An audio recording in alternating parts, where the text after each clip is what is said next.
সবাইকে জানাই শুভ মহালয়া। একদম ভোরবেলা উঠে পড়েছি মনোরম পরিবেশটাকে উপভোগ করতে, আর সকাল সকাল গঙ্গায় যাব স্নান করতে এর জন্য।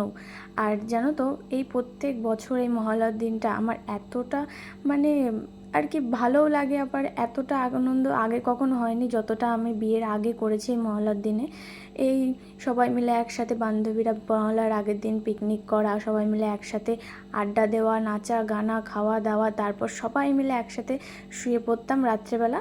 ভোরবেলা উঠে কেউ আবার আবার সারা রাত ধরে গল্পও চলতো, সবাই মিলেই যে একেবারে শুয়ে একবার ঘুমিয়ে পড়তাম সেটা কখনো হতো না।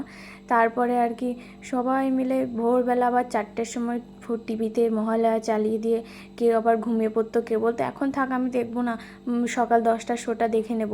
আবার কেউ আমরা দেখতাম, কেউ দেখতে দেখতে ঘুমিয়ে পড়তাম, তাই নিয়ে আবার হাসাহাসি করতাম। মানে কতটা আনন্দ ছিল, আর বিয়ের পরে সব আনন্দগুলো একেবারে জলে জলে জলে চলে গেছে।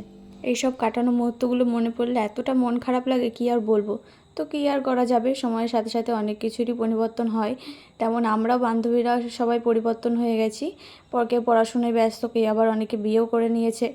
তো এদিকে আমরা ভোরবেলা চলেছিলাম আমাদের এখানে চাকদার এক গঙ্গার ঘাটে, এসে আমরা স্নান করে রেডি হয়ে চলে এসেছিলাম বাবাকে একটুখানি পুজো দিতে। ওদিকে গঙ্গাকেও পুজো দিয়েছি আর এদিকে বাবাকে পুজো দিয়ে নিচ্ছিলাম।